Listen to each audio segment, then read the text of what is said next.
Bola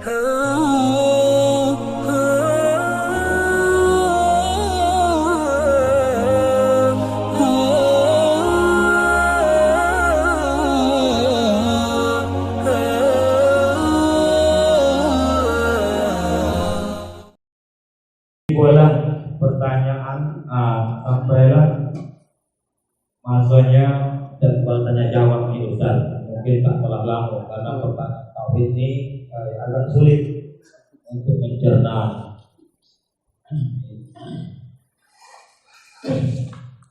Kepada jemaah sekalian, setelah kita dengarkan penjelasan daripada sifat ma'ani khususnya tentang qudrah yang panjang lebar dijelaskan oleh Ustaz tadi, adakah pertanyaan? Masalah ta'aluk jangan ditanya ya, minggu depan dibahas, bulan depan. Ta'aluk seluruh ikhwani tadi secara ijmali. Ta'aluk qudrah itu sudah dijelaskan, ta'aluk sebagai satu, kemudian ta'aluk dan sisanya. Tapi itu saya tanyakan dulu karena belum sampai nanti pembahasannya. Kalau ditanyakan tentang qudrah, pengertian ta'aluk itu apa, itu mungkin boleh. Jadi tadi dijelaskan bahwa sebenarnya ta'aluk qudrah itu al-ijad wal iqdam, mengadakan daripada tiada menjadi ada, dan al-iqdam dan mentiadakan daripada ada kepada tiada. Itulah sebenarnya fungsi daripada sifat qudrah itu, yaitu ta'aluk taksir nama, tapi didahului dengan taksis. Karena tidak mungkin diadakan oleh Allah kalau tidak ada kehendak kemauan. Seperti itulah logika secara mazhab. Itu silakan kalau ada pertanyaan. Ayat.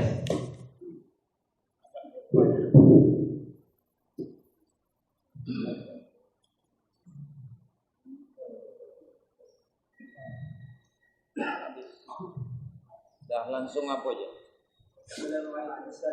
Waalaikumsalam.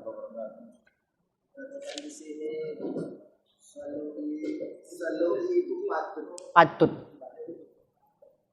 Cuma kalau penjelasan dari patut. Nah, inilah melanggar undang-undang nih. Tapi ya tidak jawab tak apa. Pertama itu pada patutnya. Sirik dan sekutu. Ada persamaan dan perbedaan di antara dua.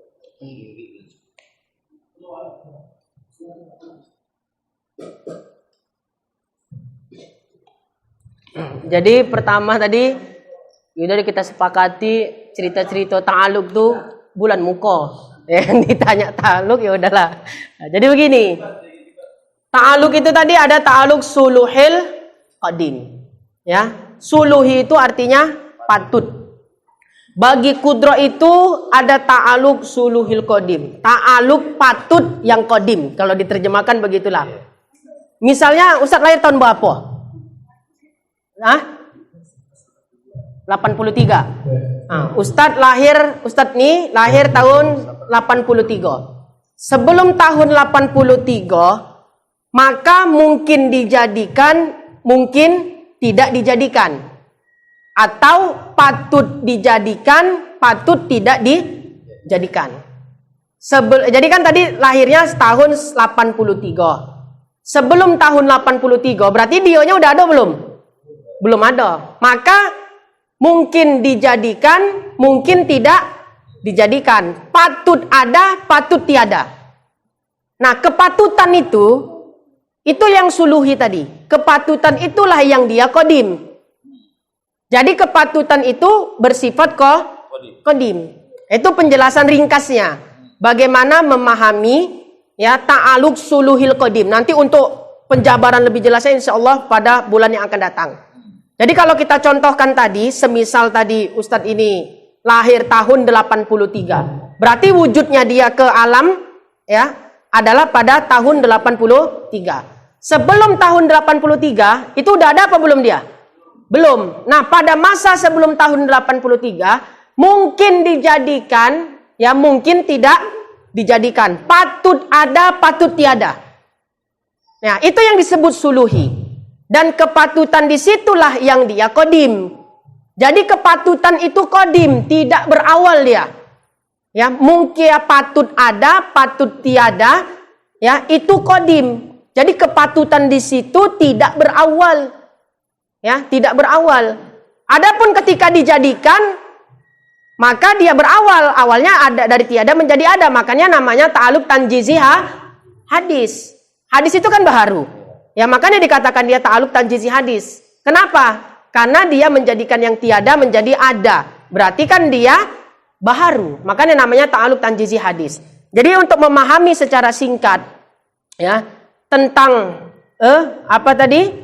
Ta'alluq suluhil qadim, patut ada, patut tiada. Jadi kepatutan itu tidak berawal atau dia qadim. Kemudian datanglah iroda, ilmu, kudroh, barulah dijadikan pada tahun 83 itu.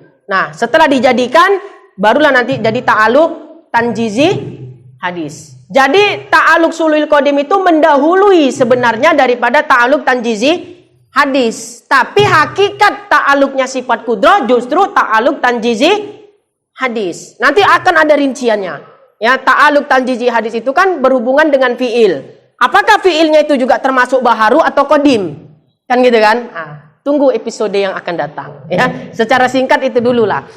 Apa pertanyaan kedua tadi? Syirik dan sekutu. Nah, sekutu itu apa ya kita katakan ya?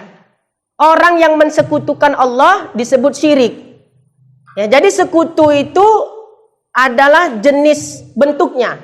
Dan orang yang mensekutukan Allah Ta'ala itu disebut dengan orang yang berbuat syirik. Jadi perbuatannya disebut syirik. Jadi seperti malas dan pemalas. Malas itu sifat. Ya, pemalas itu adalah ya orang yang disifati dengan sifat malas. Nah, itulah contoh permisalannya. Bisa dipahami itu ya, agak sulit saya membahasakannya. Nah, jadi bentuk syirik itu bukan hanya sebatas kita nyembah berhala, ya, menganggap Allah punya sekutu-sekutu. Di dalam kitab Manhajus Salaf fi Fahmin Nusus, karya daripada Al-Alama Al-Muhaddis Profesor Dr. Abu Yasayyid Muhammad bin Alawi Al-Maliki Al-Hasani rahimahullah disebutkan bahwa menserupakan Allah dengan makhluk seperti meyakini Allah bersemayam di arasy, meyakini Allah punya tangan, punya wajah, itu kan menserupakan Allah dengan makhluk. Maka itu juga termasuk sebuah fahuwa musyrikun. Itu juga termasuk perbuatan musyrik. Nah, jadi masyarakat awam membatasi istilah musyrik itu seolah-olah hanya orang yang percaya takhayul-takhayul. Kan gitu kan? Orang yang percaya dukun, ya, ramalan, hanya mensifati syirik itu sebatas itu. Padahal lebih luas daripada itu, bahwasanya mensifati segala sesuatu yang tidak layak bagi Allah Ta'ala itu juga perbuatan musyrik. Makanya almarhum guru kita, guru saya Kiai Haji Oka Mas'ud, waktu kami ngaji kitab yang malam Sabtu, kitab Aqidatun Najin, ya, beliau mengatakan orang yang tidak belajar sifat 20 ya mustahil bisa terhindar dari kesyirikan. Ya, orang yang tidak belajar aqaidul iman 50 tidak bisa membedakan mana yang wajib, mustahil, jaiz bagi Allah. Mustahil orang itu bisa terhindar dari kesyirikan. Ya, mustahil. Jadi seperti itu. Sangat penting sekali belajar tauhid ini. Ini adalah ilmu pokok untuk kita pelajari bersama. Jadi itu yang dapat saya sampaikan. Untuk detail-detail masalah ta'alluq tadi, insya Allah pada bulan yang akan datang, Ustaz. Tak izin lah, halal. Iya. Bisa bilang sebelum ini lalu kan kemana pemahaman Mu'tazilah Qadariyah Jabariyah atau mensisipkan Allah Ta'ala. Kalau ditanya apakah sama perbedaan atau perbedaan antara Tuhan hakikat Tuhan kau dan Tuhan kita adalah berbeda Tuhan pada hakikat pemahaman. Sama Mu'tazilah tadi ya. Jadi kalau seperti orang-orang yang tidak mengetahui tentang zat sifat Allah Ta'ala, tentang sifat 20, apakah boleh kita menganggap orang seperti itu, mengiktikadkan bahwa Allah Ta'ala tidak punya zat sifat, dia sifat berdiri pada zat itu, sifat 20 itu. Jadi semana penjelasannya, apakah sama? Kurang paham saya pertanyaan itu. Disederhanakan juga. Sebelum-sebelumnya saya bilang pertemuan yang lalu itu. Antara Khilafiyah. antara khilafiyah antara Ahlus sunnah gitu ya. Sunnah dengan yang lain. Heeh. Nah, itu pemahaman. Karena di luar ahli sunnah bahwa Allah Ta'ala dijisimkan. Oh, mereka meyakini Allah punya tangan, punya kaki, gitu. Jadi berbeda. Oke, kita tidak memahami seperti di luar ahli sunnah, tapi ini pemahaman orang-orang yang tidak mengetahui tentang zat dan sifat Allah Ta'ala, tidak belajar Ilmu tauhid, mereka meyakini. Apakah boleh kita mengatakan bahwa Tuhan kau dan Tuhan aku itu berbeda? Iya, begini. Tentang masalah menjisimkan Allah Ta'ala, ketika ada seorang yang menjisimkan Allah Ta'ala, dia meyakini Allah punya jisim, seperti meyakini Allah punya tangan, tapi dia mengiktikadkan jisim yang berbeda dengan makhluk. Ya, dia meyakini Allah berjisim tapi dengan jisim yang berbeda dengan makhluk. Ya, menurut mayoritas ulama, orang yang mengiktikadkan demikian tidak jatuh kepada kafir, tapi dia ahlul bid'ah. Ya. Dan ketika ada orang yang mengiktikadkan Allah punya jisim serupa dengan jisim makhluk, ya, barulah dikatakan dia kafir. Dan terjadi seandainya orang awam yang tidak belajar tauhid, gitu Ustaz. Ya, dia menganggap Allah itu berjisim karena kejahilan dia daripada aqaidul iman yang 50. Ya, apakah bisa diberlakukan hukum tauhid sebagaimana mestinya, ya, kepada orang yang awam itu tadi? Tetap diberlakukan.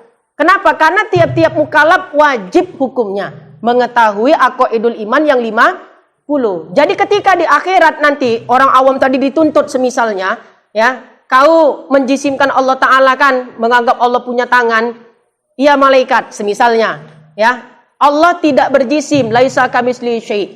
Kemudian kata orang tadi, ya, aku tak tahu malaikat, ya, aku tak belajar. Kemudian dijawab malaikat itu, ini cerita dari kisah almarhum lah tentang semisal pertanyaan seperti itu. Dijawab malaikat, salah kau. Kenapa dulu ada pengajian di Medang kau tak mau mengaji? Sekarang udah mati, ndak masuk neraka, baru kau beralasan aku tak tahu, aku tak tahu.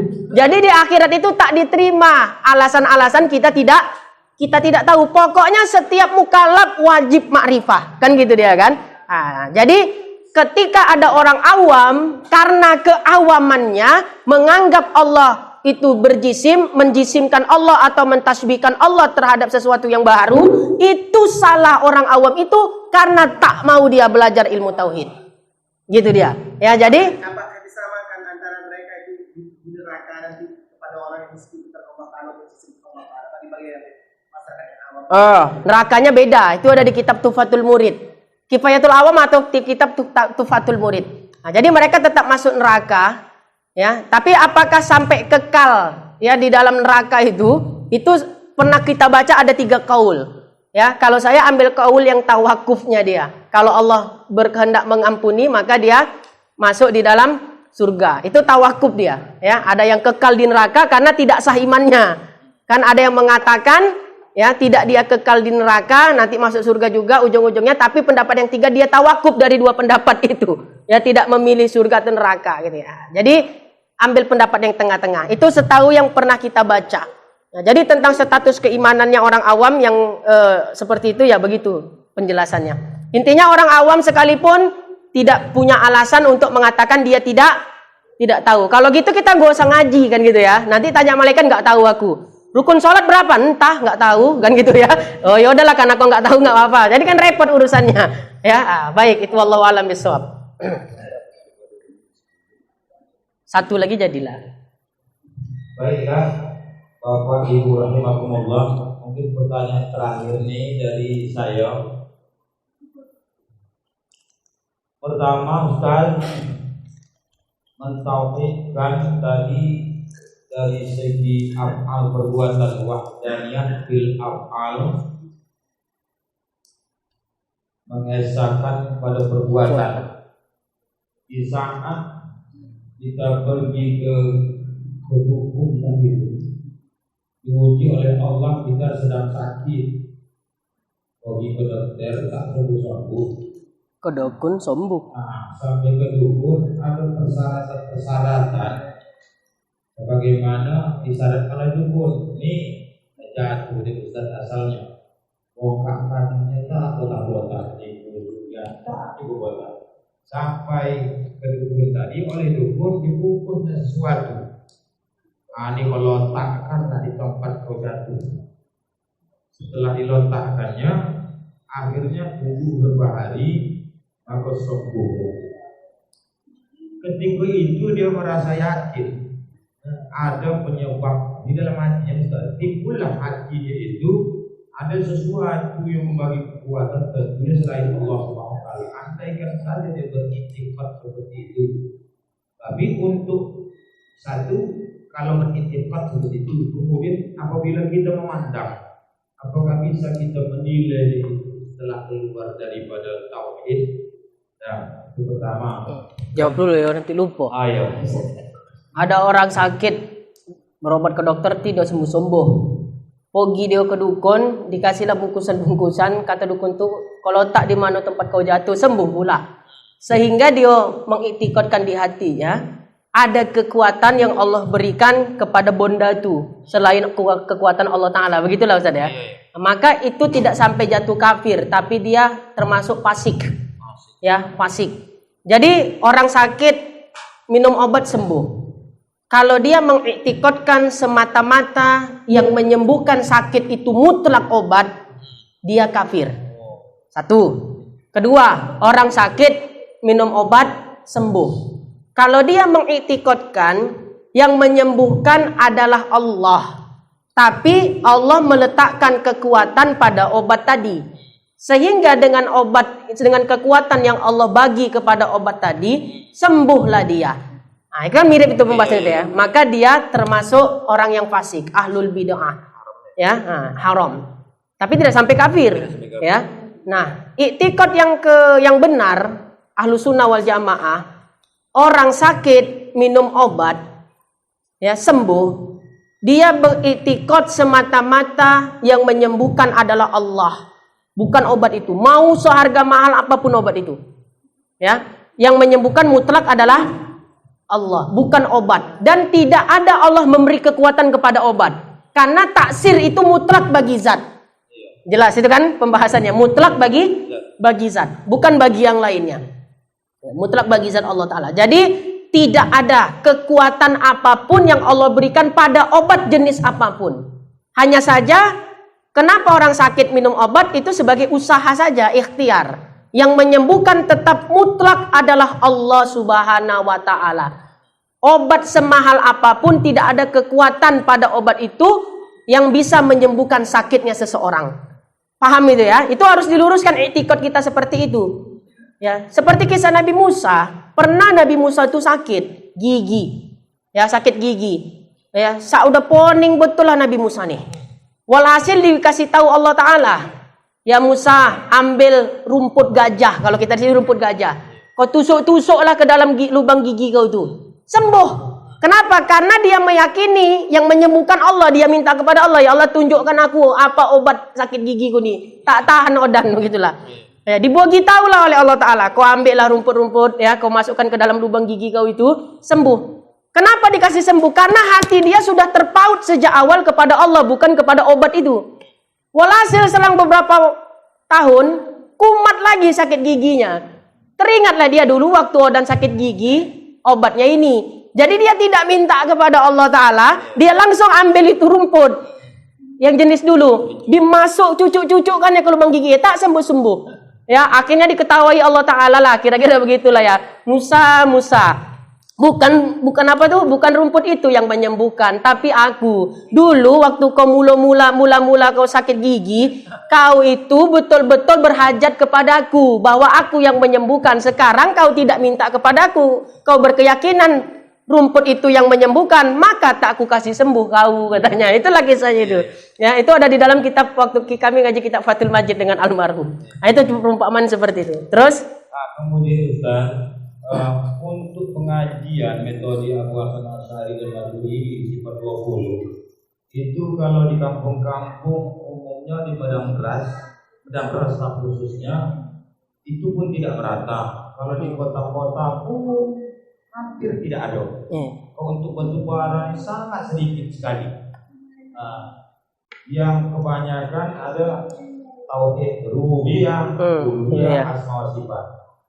Bahkan di situ dulu saya pernah belajar, dia bilang iblis itu bertauhid, tauhidnya rububiyah. Dia mengakui Allah yang menciptakan alam semesta. Cuma dia tidak bertauhidkan tauhid uluhiyah karena tidak melaksanakan perintah Allah Subhanahu wa taala. Jadi iblis itu rububiyah tauhidnya ada seperti itu. Jadi orang yang mempelajari tidak sementara tadi orang masuk guru kan, kalau tak belajar sifat 20 mustahil dia itu terhindar daripada kemusyrikan. Sedangkan metode seperti ini apakah ada di selain rububiyah Islamiyah itu yang al-zalika metode rububiyah asma sifat dan yang lainnya selain daripada versi mereka gitu. Begini, sebenarnya Allah itu memang bersifat dengan sifat rububiyah, uluhiyah dan asma wa sifat. Ya. Jangan sampai ketidaksukaan kita kepada Wahabi sampai kita menafikan rububiyah, uluhiyah Allah Subhanahu wa taala. Sebab siapa yang menafikan rububiyah dan uluhiyah bagi Allah taala dihukumi kafir dia. Jadi maksudnya bagaimana? Allah itu memang bersifat dengan sifat rububiyah dan uluhiyah. Tapi rububiyah dan uluhiyah yang harus sesuai dengan pemahaman Ahlus Sunnah wal Jamaah. Jadi yang kita tolak itu bukan rububiyah dan uluhiyahnya secara hakiki. Jelas ya? Yang kita tolak itu adalah pemahaman yang memahami rububiyah dan uluhiyah itu. Seperti pemahaman Wahabi itu tadi. Nah, jadi kita tetap belajar tauhid rububiyah uluhiyah dengan versi pemahaman yang sesuai dengan akidah Ahlussunnah wal Jamaah. Apa itu Ustaz? Ini sifat 20 inilah. Ini sebetulnya intisari dari rububiyah dan uluhiyah itu sendiri sebetulnya.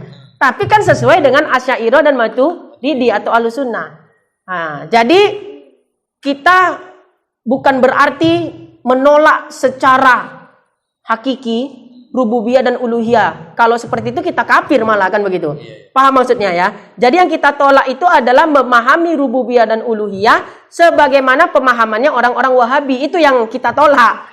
Ya, tapi ketika memahami rububiyah dan uluhiyah sesuai dengan pemahaman Ahlussunnah wal Jamaah seperti Aqwaidul Iman 50 ini, maka memang itu yang wajib untuk kita pelajari. Jadi ketika ditanya ada nggak rububiyah uluhiyah versi Ahlussunnah? Ya ini dia. Nah, itulah dia hakikatnya ya ini. Nah, jadi saya tegaskan sekali, jangan sampai kita bencinya kepada Wahabi sampai kita menolak rububiyah dan uluhiyah. Itu malah kita jadi kafir nanti. Ya, jadi Allah tetap bersifat dengan tauhid ya rububiyah atau uluhiyah itu, tapi haruslah sesuai dengan pemahaman Ahlussunnah wal Jamaah. Jadi yang kita tolak itu rububiyah dan uluhiyah versi pemahamannya Wahabi. Wallahu a'lam bishawab. Terakhir Ustaz. Tentang pengajian. Mungkin ini terakhir Ustaz tentang sanad. Macam kami inilah menuntut sanad dari dulu sampai sekarang tak tahu lah macam mana sanad. Yang jelasnya kami belajar kadang seminggu sekali, tidaklah macam sekolah. Jadi ada yang mengatakan sanad itu ada yang tertulis. Apakah kami ini dapat sanad mendengar itu memadai untuk kami? Nanti masuk aku. Tidak. Jadi sanad itu dalam ilmu agama itu penting sekali. Ya, sanad itu penting. Jadi sanad itu ada yang tertulis. Biasanya tertulis itu ketika kita sudah menghatamkan kitab, maka kita dapat sanad. Makanya kita kemarin pernah cerita Fathul Qorib 8 hari hatam. Ya, itu dikasih sanad langsung kitab Fathul Qorib dari guru saya ke gurunya, ke gurunya, ke gurunya, ke gurunya, ke gurunya. Ya, sampai ke penyusun kitab. Ya, Fathul Mu'in 18 hari, Sahih Bukhari 28 hari. Ya, itu ngaji di Jawa, ya. Nah, jadi dapat sanad. Nah, ketika kita di Medan nih khususnya, para pelajar-pelajar thalibul ilm seperti kita itu kurang memperhatikan sanad secara tertulis. Ya, tapi tidak jadi masalah karena dengan kita belajar kepada guru, guru kita kan belajar kepada guru juga.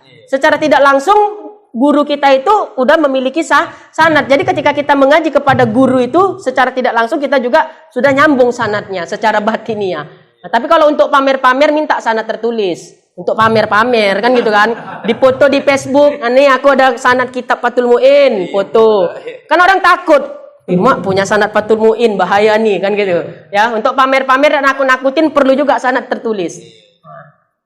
Kita di rumah banyak itu sanad dari bidang tauhid, ada fikih, tafsir, ya ada satu buku seperti ini dia. Tapi khatam dulu mengajinya. Kalau tak khatam, cemana ondak mengasihkan sanad? Ya, jadi begini.